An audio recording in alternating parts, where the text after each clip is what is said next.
виртуалды ассистенттен сұрайық. Қайырлы күн, құрметті студенттер. Бүгінгі сабақтың тақырыбы сыныпта тәрбие жұмыстарын жоспарлаудың формулары, әдістері мен тәсілдері деп аталады. Сабақтың мақсаты сыныпта тәрбие жұмыстарын жоспарлаудың формулары, әдістері мен тәсілдерінің әдістемесін меңгерту. Сабақ тақырыбы түсінікті ме? Тамаша. Олай болатын болса, біз сабағымызды бастайық. Кіріңіз, Асылхан. Неге кешіктіңіз? Жақсы, келесі жол кешікпей кіріңіз. Студенттер, қалай ойлайсыздар? Сіздер болашақ мұғалімсіздер. Келесі жол сіздерге де осылай оқушы сабаққа кешігіп келсе, қандай шара қолданар едіңіздер? Аймекен? Егер мен мұғалім болсам, кешігіп келген студенттің себебін сабырмен сұраймын. Және егер ол жүйелі түрде қайталанса, жеке әңгімелесіп жауапкершілікті түсіндіремін. Жақсы, рахмет. Қазір енді дамыған заман, цифрлық заман, өздеріңіз білесіздер. Сондықтан оқушының немесе студенттің сабаққа кешігуіне жасанды интеллект қалай қарайды екен? Видеоға назар аударайық. көтеру дұрыс емес деп ойлаймын. Өзі кешіккен үшін қысылып, ұялып келе жатқан студентке ұрыса жөнелсек қалай болады екен? Сондықтан оған асықпай түсіндіріп, тәрбиелеу қажет сияқты. Қалай ойлайсыз, Әлия Қанатовна? Рахмет, Қожа. Біздің алдымыздан Қожа тектен текке шыққан жоқ деп ойлаймын. Себебі менің атым Қожа фильмін барлығымыз білеміз, Қожаның әртүрлі қылықтарын да білеміз. Енді Қожа бірінші түсіндіру керек, содан кейін тәрбиелеу керек деп жатыр ғой, олай болатын болса, бүгінгі біздің сабағымыздың да тақырыбы сыныпта тәрбие жұмысын жоспарлауда тәрбиенің әдіс тәсілдерін меңгеру болып табылады. Студенттер бүгінгі сабақты бағалау парағын Google таблицаға жасадық. Қазір бүгінгі сабақтың әр кезеңі бойынша, міне 3 кезеңнен тұрады. Осы әр кезеңі бойынша балдық жүйемен сіздерді бағалап отырамыз. Соңында осы бағанда сіздердің орташа балдарыңыз шығады. Ол балдарды Платонус платформасына қоямыз. Студенттер, жаңа тақырыпты бастамас бұрын өткен тақырыпты пысықтап алайық. Өткен тақырыпты бекіту мақсатында Жотека платформасында сіздерге квест ойыны дайын. Қазір сіздерге сілтеме жіберіледі.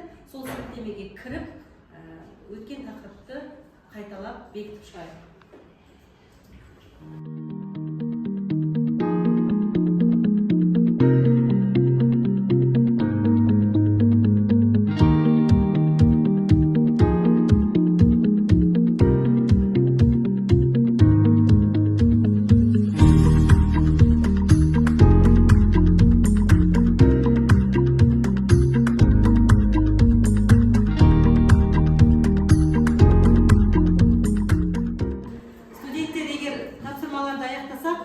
Нәтижелерді көрейік. Экранға назар аударыңыздар. Бізде ең жылдам аяқтаған ол Орынбай Аймекен. Құтты болсын, Аймекен, жарайсыз. Басқаларыңыздың да нәтижелеріңіз міне енді шығып жатыр.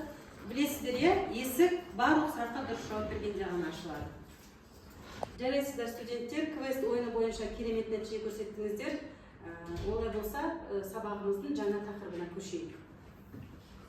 Жаңа тақырыпты бастамас бұрын Mentimeter платформасында сіздерге осындай сұрақ беріледі, яғни тәрбие әдістері мен формалары қандай мәселені қарастырады? Өз ойларыңызша, жалпы тәрбие әдістері дегеніміз не, формалар дегеніміз не, оларға не жатады? Сабақты бастау үшін өз ойларыңызбен бөлісіп кетсеңіздер.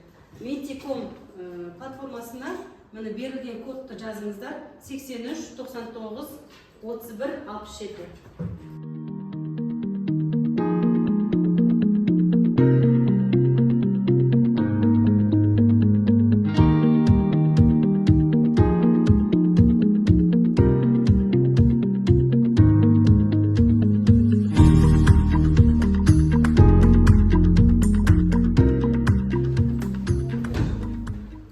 Жақсы студенттер, олай болса, сіздердің жауаптарыңызды көрейік.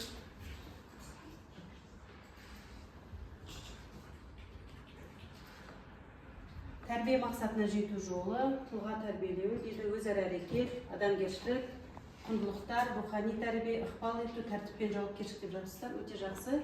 Расымен де сыныпта тәрбие жұмысын жоспарлаудың тәрбие әдістері мен тәсілдері ең бірінші жан жақты тұлға тәрбиелеуге, бәсекеге қабілетті тұлға қалыптастыруға ат салысатын ең басты құрал болып табылады. Студенттер тақырыпты тереңірек ашу мақсатында жасанды интеллекттің көмегіне жүгінейік. Тақырыпқа қатысты тың деректерді осы жасанды интеллекттің көмегімен генерациялау арқылы бізге қандай ақпарат береді екен, назар аударайық.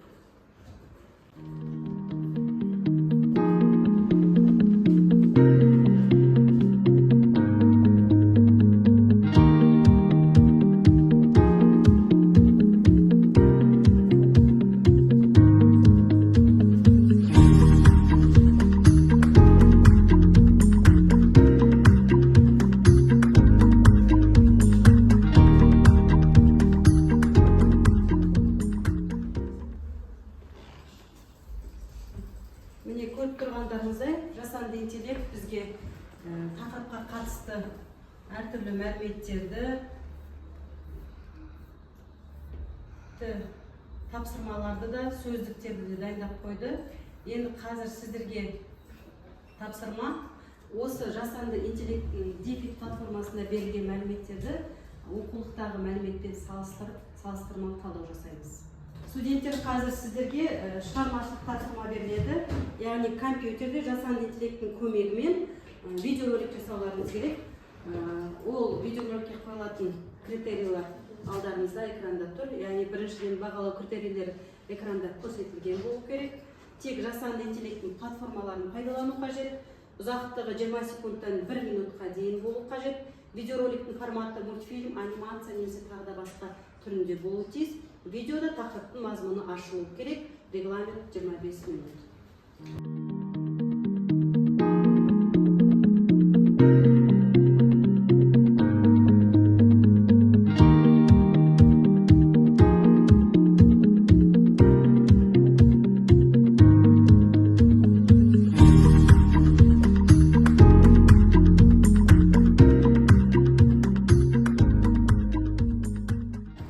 Достар, бүгін біз жақсы мінез құлық туралы айтамыз. Мен жұмыстарды зерттей келе, студент үшін ең тиімді DID платформасын таңдау сөйлемім. Ол жерде мысалы мына аватарды қойып, оны сөйлету оңай. Ол жерде фотоны қойып, оған сценарий жазып, оны сөйлейтін арнайы ассистент таңдадым. Олай студенттер шығармашылық тапсырманы керемет орындапсыздар. Өте жақсы мазмұнды видеолар шығыпты, мультфильм, анимация түрінде түсіріпсіздер, жасапсыздар. Өте жақсы, керемет. Олай болатын болса, біз келесі тапсырмаға көшейік. Бізде куб әдісі, алдарыңызда 6 қырлы куб берілген. Қазір бұл кубта бірнеше тапсырмалар жасырылған, яғни веб студиясы арқылы жасалды. Қазір осы суреттерді сканерлау арқылы жасырылған тапсырманы орындауларыңыз керек. Кім шығам дейді? Кім көргіз келді? Айгерім келе қойыңыз.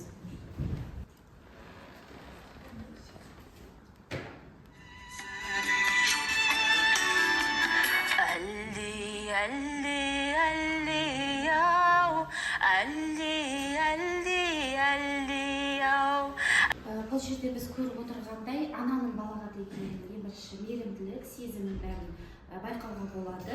Бұл жерде ең бірінші адам бала дүниеге келгенде анадан ғана тәрбие алады, ең бірінші тұлға болып келеді. Бүкіл мейірімділікті, тәртіпті, адалдықты бәрін үйрететін тек қана ана болып келеді. Бұл видеода тәрбие әдісінің қандай түрі қолданылып тұр? Бұл жерде мейірімділік.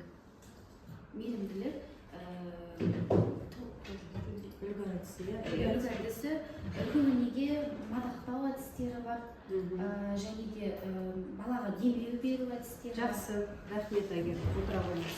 Кубтың келесі қырынан тапсырмалар. Жансая келіңіз. Келесі тапсырма. екі сабақтан кейін ауырып жатырмын деп сұранып кетейінші. Не үшін? Жаттау беріп еді, жаттап үлгере алмадым. Не істедің кешелі бері жаттамай? Бұл видеода екі түрлі ана көрсетілген. Яғни екі ананың тәрбие беру әдісі екі түрлі. Бірі баланы агрессивтікке үйретсе, екіншісі ақыл айту арқылы дұрыс жолды көрсетеді. Сондықтан ана тәрбиесі баланың ең алғашқы мектебі. Ана өзінің іс-әрекеті, мінез-құлқы және сөйлеу мәнері арқылы балаға үлгі көрсетеді. Жақсы, рахмет. Отыра қойыңыз Жансая. Келесі.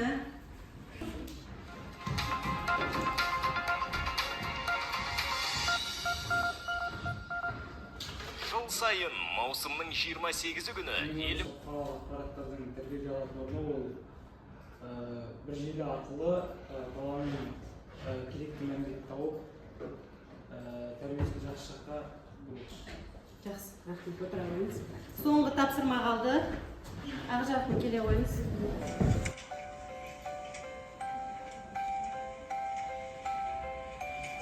Жандас, қойшы болды. Не болды, ойнап жатырмын ғой? Бұл видеода мінез-құлықты қалыптастыру және оны реттеуші әдістер қолданылған. Оны нақтылай айтқанда педагогикалық талап жазалау әдісі қолданылған. Жақсы, рахмет. Отыра. Студенттер көп әдісінде жасалған тапсырмаларды өте керемет талдап шықтыңыздар. Сабақ аяқталуға жақын қалды. Олай болса, жаңа алдарыңызға таратылған качкамен жұмыс жасайық. Лекерс платформасында қазір сіздерге бірнеше сұрақтар жасалған. Сол сұрақтарға жауап беріңіздер.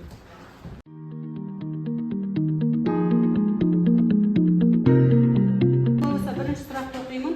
Мұғалім оқушылармен әңгімелескенде, олардың ойын тыңдап, онымен санасады, ынтымақтасып жұмыс жасайды. Бұл жерде қандай тәрбие әдісі туралы айтып тұр? А вариант сендіру, Б этикалық әңгіме, С педагогикалық талап, Д өнеге. Көтеріп Тамерлан. Жауап нұсқасына байланысты. Жақсы, Тамерлан, дұрыс. Білесіздер, дұрыс болса жасыл жанады, қате болса қызыл жанады. Жансая өте жақсы. Ерназар. Жақсы, тамаша. Алия. Алия, сіз қате жауап бердіңіз. Жақсы, рахмет студенттер. Студенттер, бүгінгі сабақ өз мәресіне жетті. Сабаққа қорытындылау үшін кері байланыс жасайық. Ол үшін экранға назар аударыңыздар. Ментиметр платформасында сіздерге бүгінгі сабақтан алған әсеріңіз қандай деген сұрақ берілді. 3 нұсқа бар, сол 3 нұсқаның біреуі өздеріңізге тиесілі біреуін таңдап жауап берсеңіздер. Платформаның коды 22 90 70 19.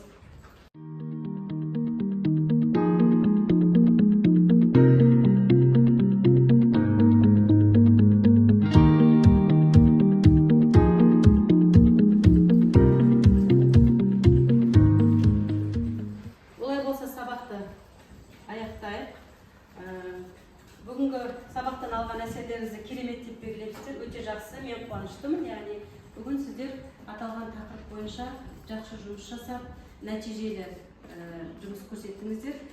Олай болса бүгінгі сабақты бағалайық. Бағана таблица көрсеткенмен, сол таблицаға балдарыңызды қоям, орташа балдарыңызды экраннан көресіздер. Студенттер, бүгінгі сабақтан алған бағаларыңызды көру үшін экранға назар аударайық. Сабақ бойынша 3 кезеңнен алған бағаларыңыздың орта көрсеткіштері осы бағанда тұр, көріп тұрсыздар, Бүгін барлықтарыңыз нәтижелі жұмыс жасадыңыздар. Сіздерге үлкен рахмет. Бұл бағаны Платонс платформасына қоямын. Сабақ аяқталды. Сау болыңыздар.